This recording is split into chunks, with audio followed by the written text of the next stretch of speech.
Feels wonderful to say that people with Down syndrome are living longer, healthier lives, but those longer lives bring on their own unique complications. Good morning. It is Friday, February 16th. I'm Jessica Lovell, and welcome to the Morning Medical Update. Today, we meet an expert who has dedicated her own life to making life better for adults with Down syndrome. We'll ask what's improved. We'll meet with two of her patients and learn about the fight for more progress that is still ongoing.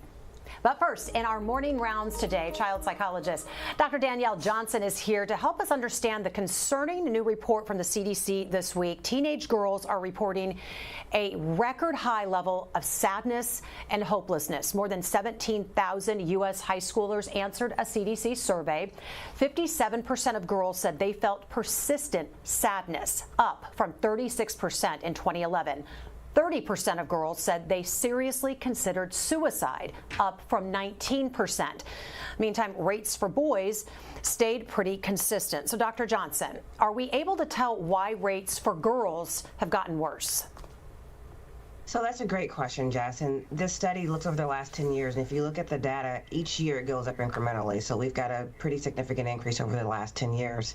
The data reports the information, does not tell us why. So it's up to us to kind of postulate what may be adding to the increase in these numbers. And we can think of this generation as one of the first generations that grew up with one of these with them at every waking moment. They've grown up with an iPad, a tablet, a phone at their disposal, and they have access to so much more. And I think that that is part of those numbers, that we have an ability to see news and media and things from across the world that people of our generation did not have that access to until we're much older. And what do you do with that information once you receive it? And for many kids, they don't know what to do with it. And for parents don't necessarily know what their kids are always looking at when they're on a screen or what they're talking about with friends on social media.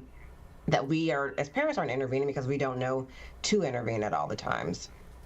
So what do you hear with your patients about sadness, helplessness? Any insight from what you're personally hearing? Yeah, I see a number of teenage girls, and that is a prominent theme of sadness. It's a prominent theme of hopelessness.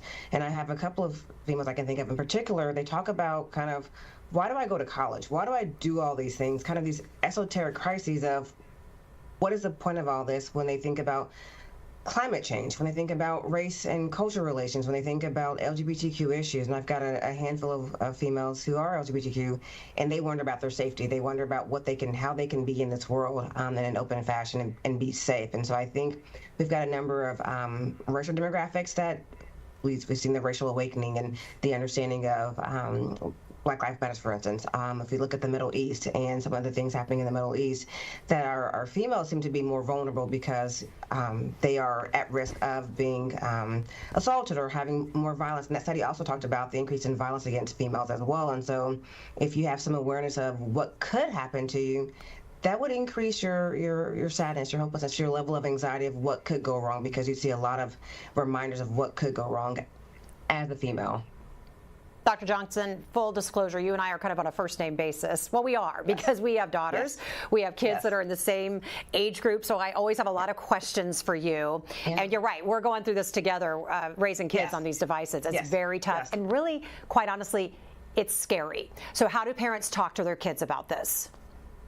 Having an open and honest conversation is age appropriate is number one. So making sure you're tailoring your questions to your child's age, but also being open. I think we often use kind of code words or keywords that don't really ask the question. I tell my parents, if you have concerns with your kid's safety, you ask them, do you feel like dying? We often don't use the word dying or death or killing themselves because we fear we might implant that into their heads. If your kid's struggling, they're already thinking about it. You're not implanting anything. You're in fact opening the doors to having an honest conversation because they understand that you understand what they're struggling with.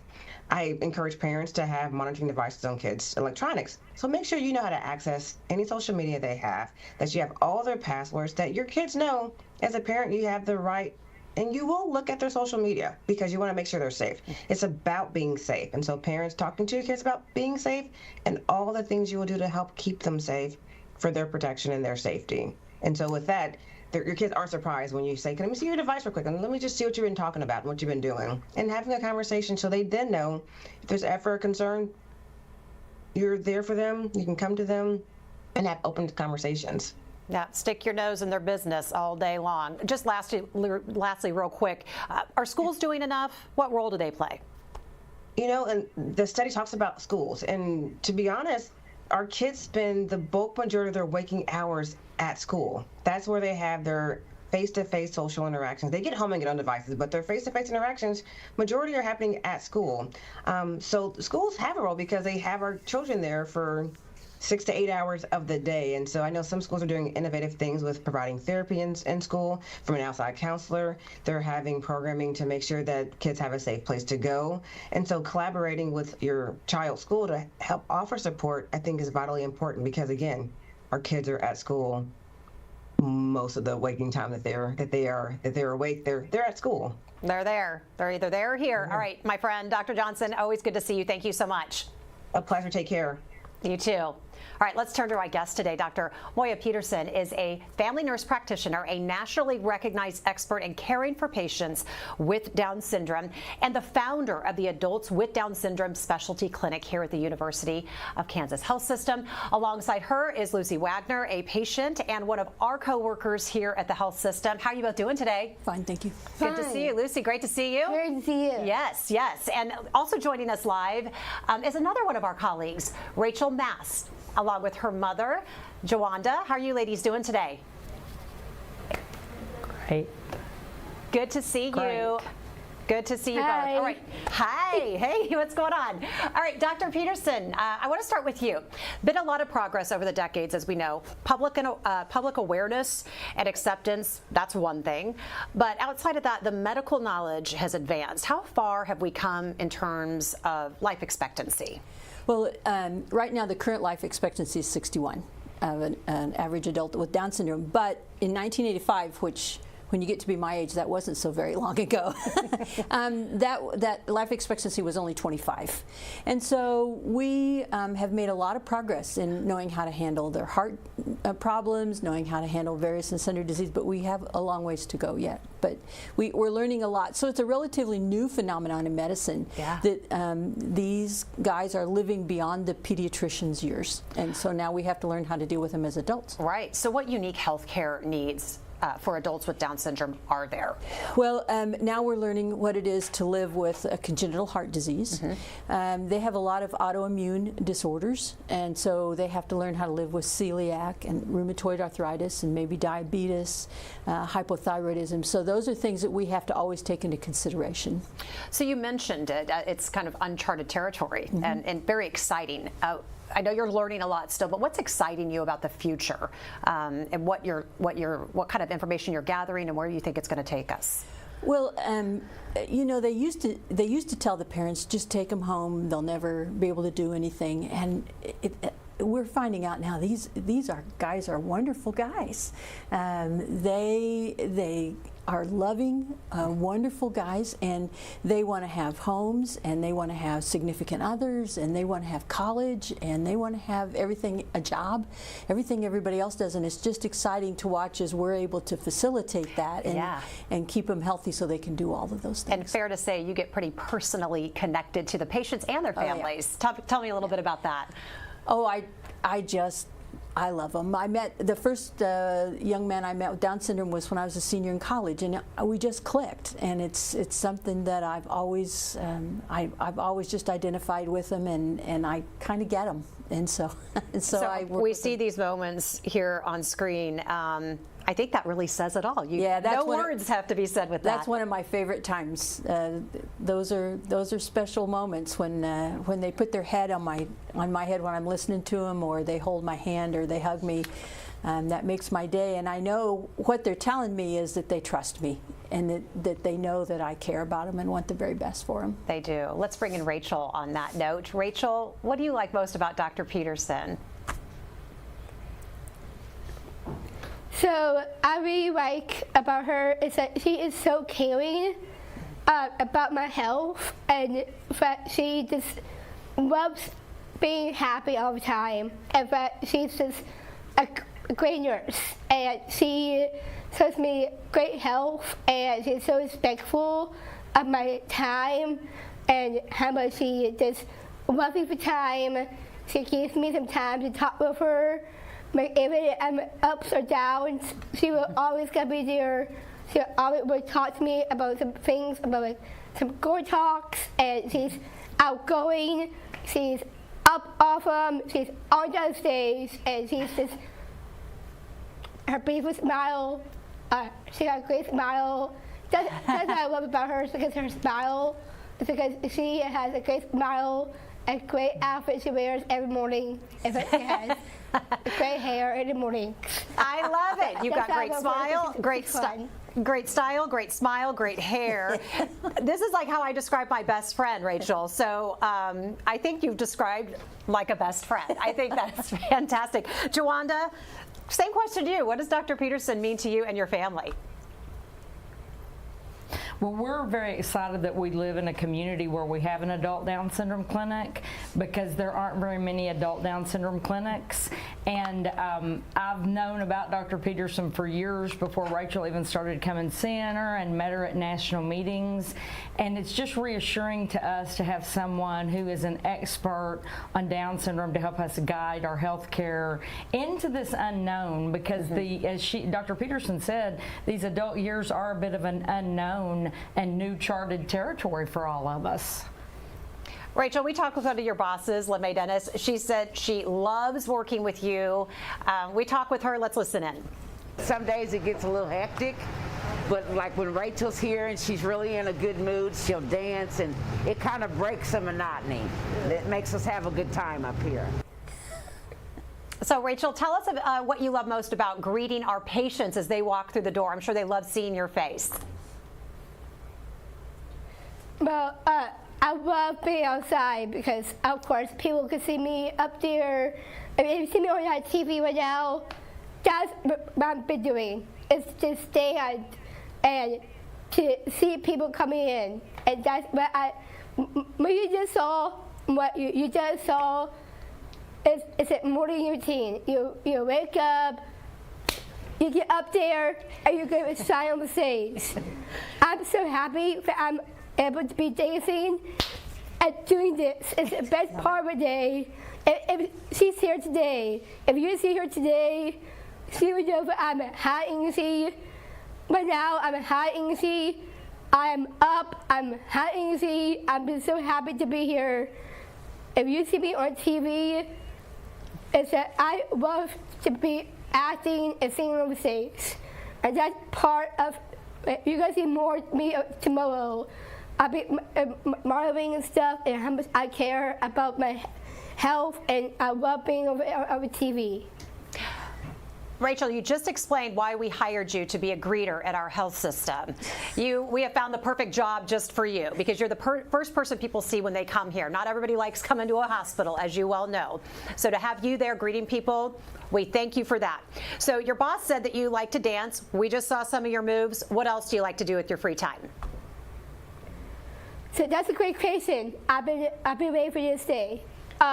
So besides dancing, I love acting and singing on the stage. And also, I love being with friends. That's my friendship. Even my friends are here, I love being with friends to go out, just be, because I don't drive. I have friends, and I go out to eat. I love going to plays. I love going to parties. I got some cars too. I love going to parties, some formals and sorority parties, and going to see movies and plays, and watching TV. And of course, I love watching TV, but also it's not about being on TV. I love being with friends and go see movies and be able to hang out and just have some fun. Rachel, you sound like my kind of girl. Watching TV, hanging out with friends, going out to eat, love doing all that. Let's bring in your friend, Thank Lucy. Lucy, what do you like to do with your free time? Like Rachel, I love dancing. I heard. And let's see, what else? Oh, I'm obsessed with Dancing with the Stars. Dance with the Stars. Love Dancing with the Stars. I love this. Yes. Because I do a lot of Dancing with the Stars things on my computer. Okay, tell us what we're looking at right here. What is this? This is amazing.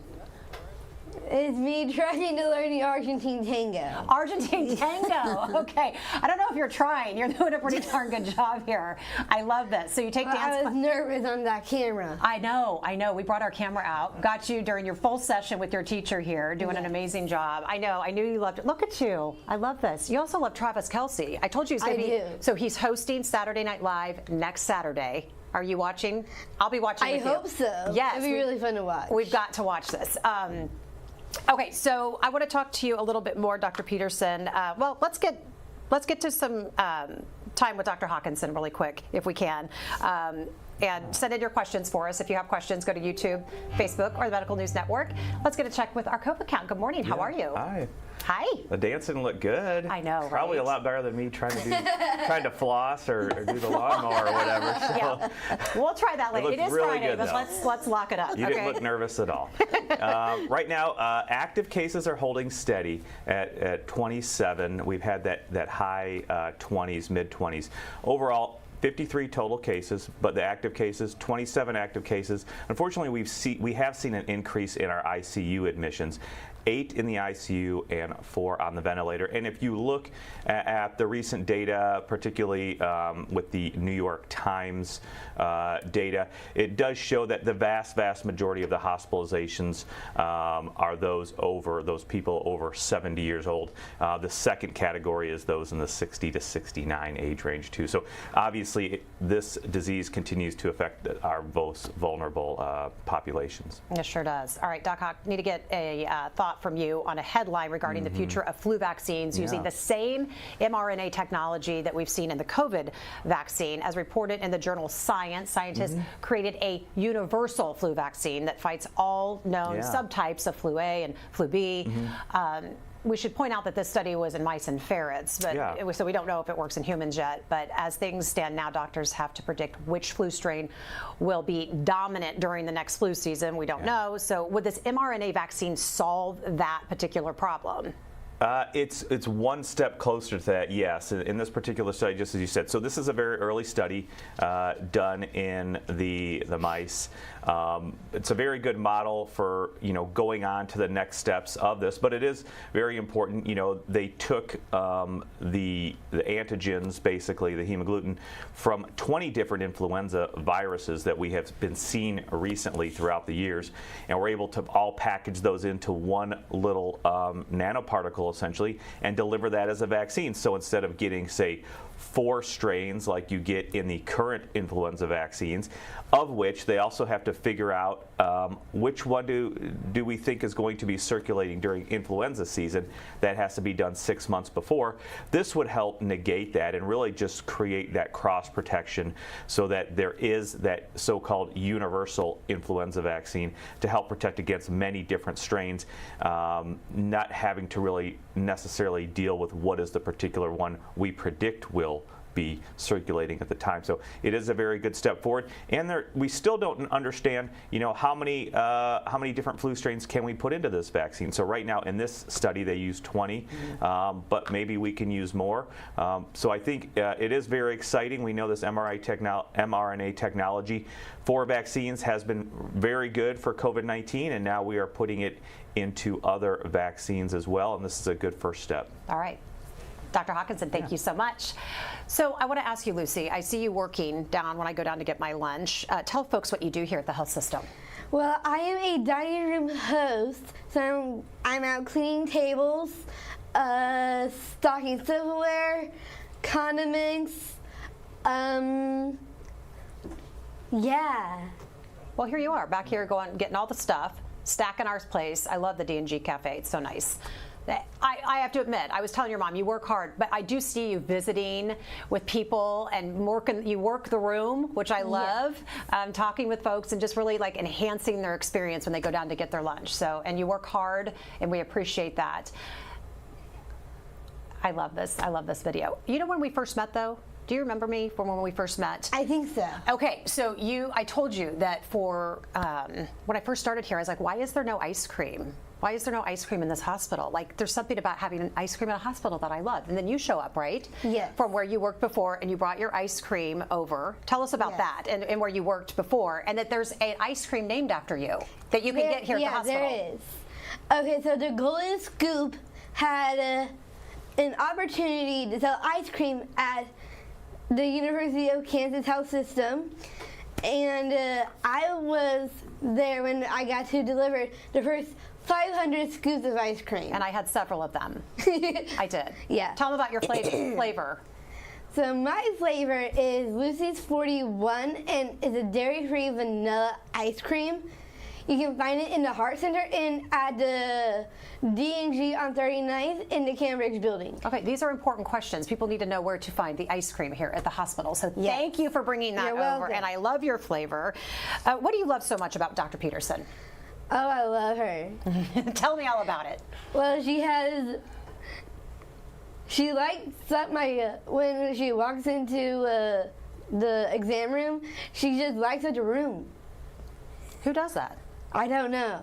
I want to know where your passion for treating adults and folks with Down syndrome came from. I honestly, I don't know.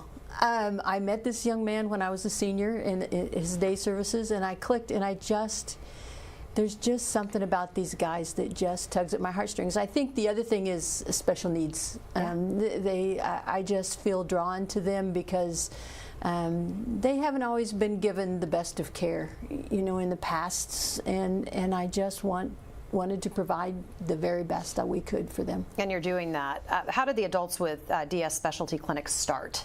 When I completed my dissertation in 2006, it was with adults with Down syndrome and their health care needs, and I found out there was no clinic in the Midwest. The nearest ones there's one in Chicago that doesn't take anybody outside Illinois because it's been there a very long time. And then there's one that it was struggling at the time, but is better now in Denver.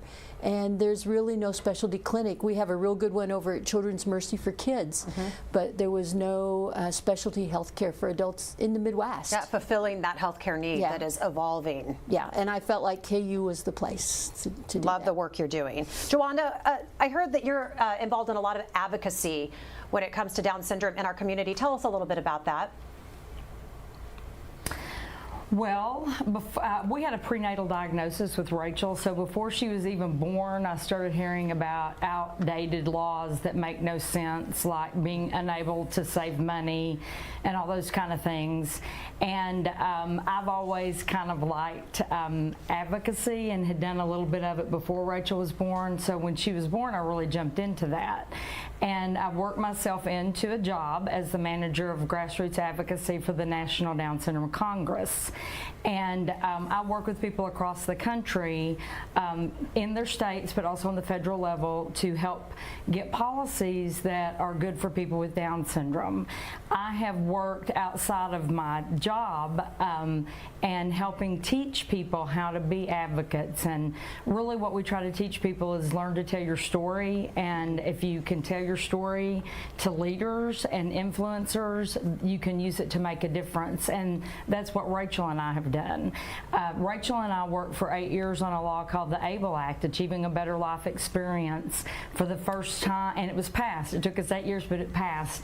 And what it does is it allows people with Down syndrome and other disabilities to have a way to save some of the money they earn without losing their benefits. But it's a really small step. Rachel got to open the first Kansas ABLE account, which was great, and she's over here cheering about it. She's very proud that she can earn money and save money, but that's something that's still still really a difficult thing because of some of the limits, like on Social Security and your earnings. It makes it very hard for people with disabilities to dig their way out of poverty. And we know that people who live in poverty, that they do not that they have a harder time accessing health care. So all of these things influence the other things. I was telling them when we were walking through the hospital to come up to this show, we passed the transplant area. Just a few years ago, we passed organ transplant non-discrimination legislation here in Kansas. I believe there are 34 states that have passed it. People don't realize that oftentimes people with Down syndrome and sometimes other intellectual disabilities are passed over for organ transplant, and it's not something that's really it's not necessarily intentional. It's that we don't think about the fact that this person could manage the aftercare of a transplant with a circle of support. And really, don't we all need a circle of support? Of course we do. So it's just making us all get on an even playing field. Some of the other legislation we've worked on in Kansas had to do with seclusion and restraint in the school system. Individuals with intellectual disabilities and minorities are disproportionately secluded and restrained, and there have been injuries and deaths, not deaths in Kansas, but in the U.S. And so that's another thing that we are working on. The last thing I'll mention, because I could talk about this all day, is we're working to pass legislation that will help people with Down syndrome and other intellectual disabilities not be discriminated against when it comes to being paid to work. It is still legal to get something called a 14C certificate and pay people with disabilities less than minimum wage. And that's really a disrespectful and outdated way of treating people with disabilities. And we have seen so much success with people with disabilities that we move into competitive integrated employment. And you can make it work. So we work together with families and legislators and people and hospitals and anybody that will work with us to try to pass a good policy. Jawanda, I'm happy to give you the floor on that, because I think it's one thing to identify problems, but to hear the solutions that are actually in place and the steps that are being taken, it's very encouraging to hear that people are there fighting the fight. So thank you for that. 8 years is a long time to be fighting for that legislation, so thank you for your work. A couple more quick questions. Dr. Peterson, how do you determine if someone with Down syndrome can live independently? Well, I think it really is up to the family. They have to make that decision together with the adult. Can they do independent things? Can they take care of their laundry? Can they cook? Can they get to work? Can they pay their bills? What kind of support are they going to need? Those are all decisions that have to be made along, and the family has to make those decisions in general. Lucy, you're working, you're living life independently. Anything that you're looking forward to doing as life progresses? Well, I think in the future, I would love to be a professional dancer on Dancing with the Stars and travel the world and dance and make people happy. I love that. I love that. Jawanda, question for you. Are you hopeful with Rachel's future, or do you have concerns? What worries you? What excites you and what worries you? We're hopeful. I mean, Rachel has so many opportunities that people more before her did not have. Your attention, please. This is a test of the overhead paging system. This is a test of the overhead paging system. We are very hopeful for her future. You know, we talked about some of the legislation we've passed for her, but it's passed for other people too. I would not say that we worry about Rachel's future, but we do have to have things in place, different things in place that other families have.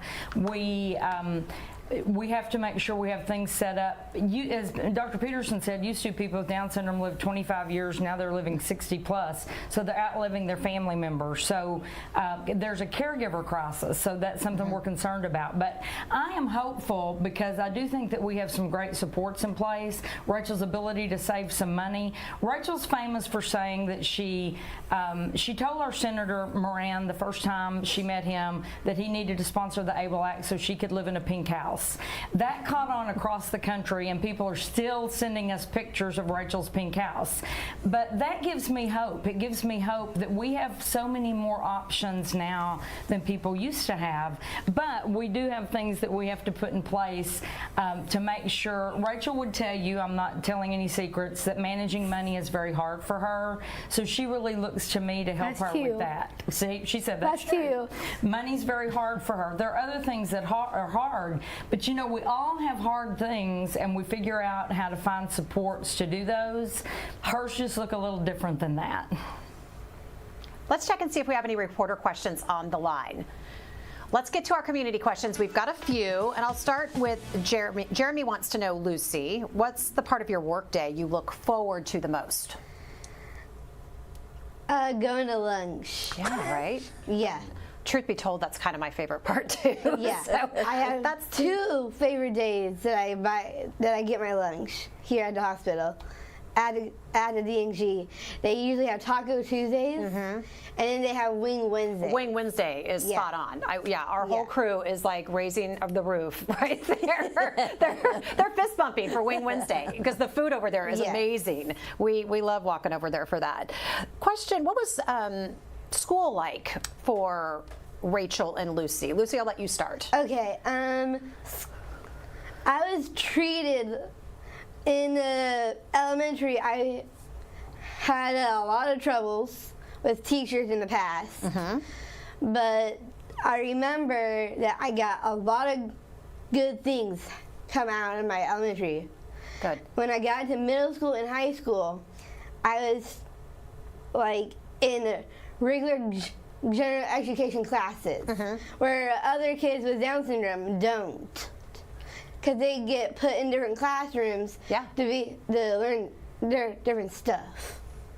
So it is really important for people with Down syndrome to be able to take general education classes, so you can be with like typical friends. Yes, I remember growing up in elementary school. The kids would be in one, nobody was integrated together. It drove me crazy. So that is one thing that stands out to me, is when my kids come home and say that they are in the same class with kids that have different abilities than them. I'm like, yes, that is a major win. Do you not agree?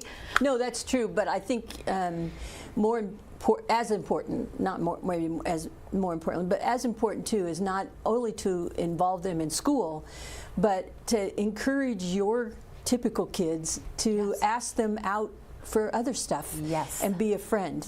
You know, to be in a class is one thing, but to befriend them after school, you know, invite them to a party or invite them to go out with a couple friends to a movie or to a restaurant. That's really important, because just because they're in the classroom doesn't mean that they're socially connecting and making friends, and I think that's incredibly important So for my it's guys. not just enough. Thank you. You're teaching me right now. It's not just enough for them to be friends at school or sit together at lunch. Yeah. We need to do more. Yeah. All right. And just, give them a call, even just to talk to them on the phone at night and say, hey, what's happening, like you do all your other friends. So glad you said that. Okay, we're on it. We'll do that. Couple more questions, and Lacey has a question, and I'll ask Rachel. But what advice would you have for maybe, we were talking about being back in school, but maybe younger kids back in the day when you guys were in school that might have to deal with people like a bully or someone who says things that aren't very nice? Rachel, that's for you. What are your thoughts? Okay, thank you. So my thoughts is that back in my day, I make some friends who is nicer to people, and it hurts me because I see people who bullied a lot in my high school, and it's not nice. What I do is have a big group of people who support you and make friends who support you, who loves you and support you, and it made me think it's really sad. If you see someone do that to you, it's not nice. And friendship is more important. It's that you need friends who will treat you the way they want to be treated. And what I would say is that do not use the R word. It's not nice. It's not nice to use that. Even though it's not nice. But please expect people that they want to be treated. My golden rule is to treat others that they want to be treated.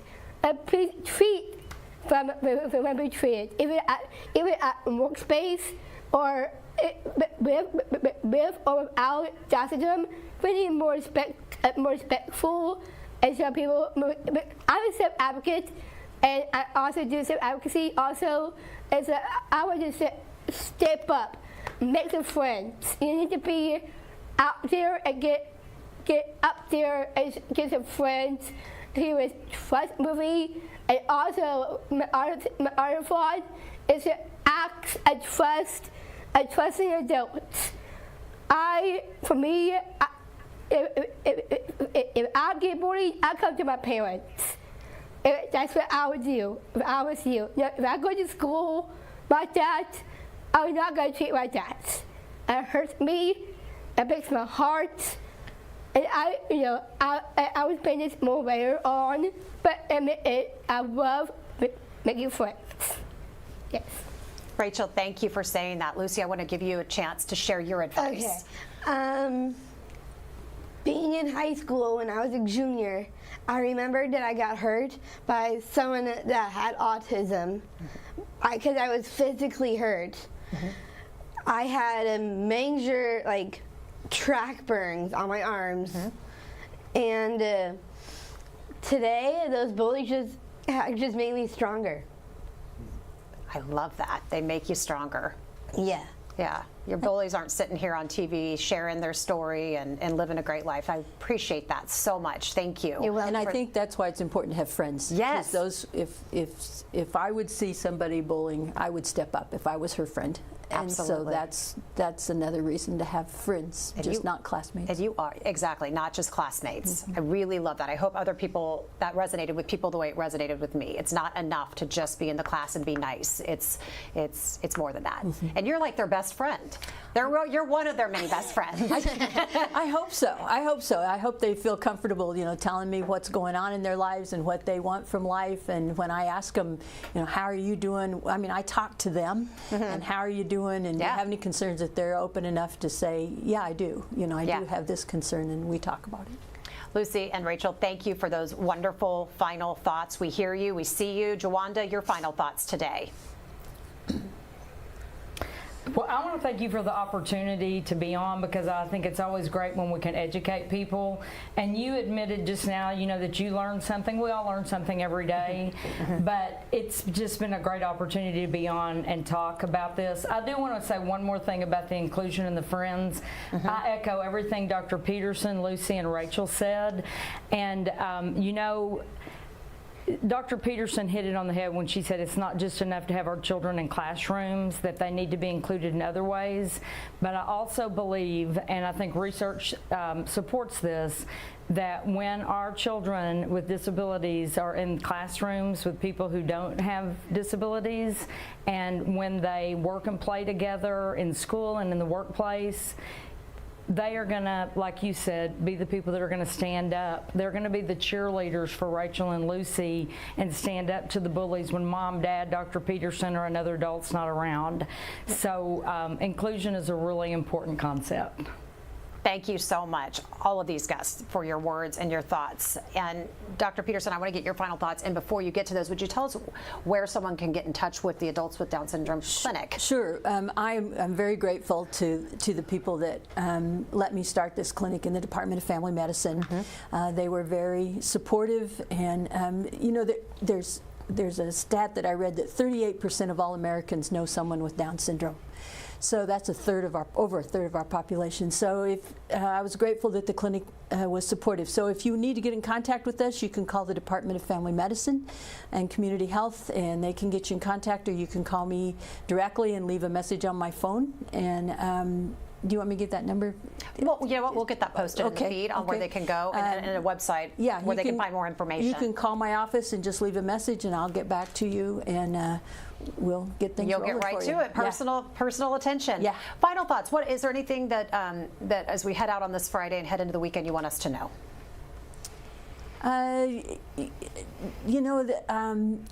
People don't think that people with Down syndrome have anything to give, but I'm telling you, it's a highlight of my day, and when they smile, it lights up a room, and it's a wonderful thing. They're good folks, and they have issues like everybody else does, but they're wonderful folks, and they can make your day. Thank you so much. I love all these guests today. Thank you, thank you. Dr. Hawkinson, yeah. I just love it when we do stories like this and programs like this and just and learn something. I learn something every day, whether it be from you or any of our guests, and today just really meant a lot. Yeah, that's where I was going to go with this. You know, I loved watching that dancing. You did awesome, even though you said you were nervous. You definitely didn't look like it. You know, for this cold weather week, I think we've all had our hearts warmed by the Super Bowl win, the parade, and you know, to end this week off with this story, heartwarming, so great and so awesome. What a great community to be in, and we will keep promoting this clinic, and really just. It's just good to be in this community because of that and everything that's going on. We'll keep working towards it, and we'll keep learning more. Yeah. So thank you to everyone today. And thank you so much for joining us today. We will be back here on Monday at 8 a.m. like always. Have a great weekend. Coming up Monday on the Morning Medical Update, a bride-to-be needed heart surgery. Her wedding plans put on hold, but not for long. I'm Jessica Lovell. Coming up on the next Morning Medical Update, the brand new procedure that not only fixed her heart, it had her out of the hospital in under a day. Join us Monday at 8. Subscribe to our Morning Medical Update and Open Mics with Dr. Stites podcast. Now everywhere podcasts are available.